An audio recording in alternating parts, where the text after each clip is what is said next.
बेईमान राजा और उसकी सतत धोखाधड़ी। एक बेईमान राजा जिसे अपने लोगों द्वारा दुखदांता कहा जाता था, देश की सारी संपत्ति को अपने दोस्त के नाम पर बेच देता था। यह अपराधी दरिंदा खुद को धर्मात्मा बताता, लेकिन उसके कृत्य बिल्कुल भी धार्मिक नहीं थे।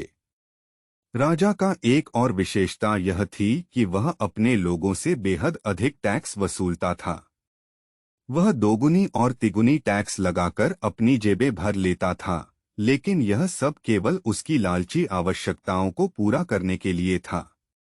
वास्तविकता यह थी कि उसके देश पर बहुत सारा कर्जा होता था।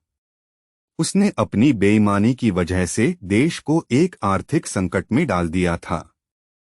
उसके दोस्तों को उसके समृद्धि का अधिकांश हिस्सा लेने के बावजूद आम जनता को गरीबी और आर्थिक संकट का सामना करना पड़ रहा था। इस राजा की धोखाधड़ी और अनैतिकता का परिणाम था कि उसके देश की सारी संपत्ति खत्म हो गई और वह एक सफल राजा के रूप में असफल रहा। उसके द्वारा देश को बर्बादी की ओर ले जाने के बावजूद वह अपनी निष्कर्षक बेईमानी के साथ खड़ा रहकर यह दावा करता था कि उसका देश सबसे अमीर है।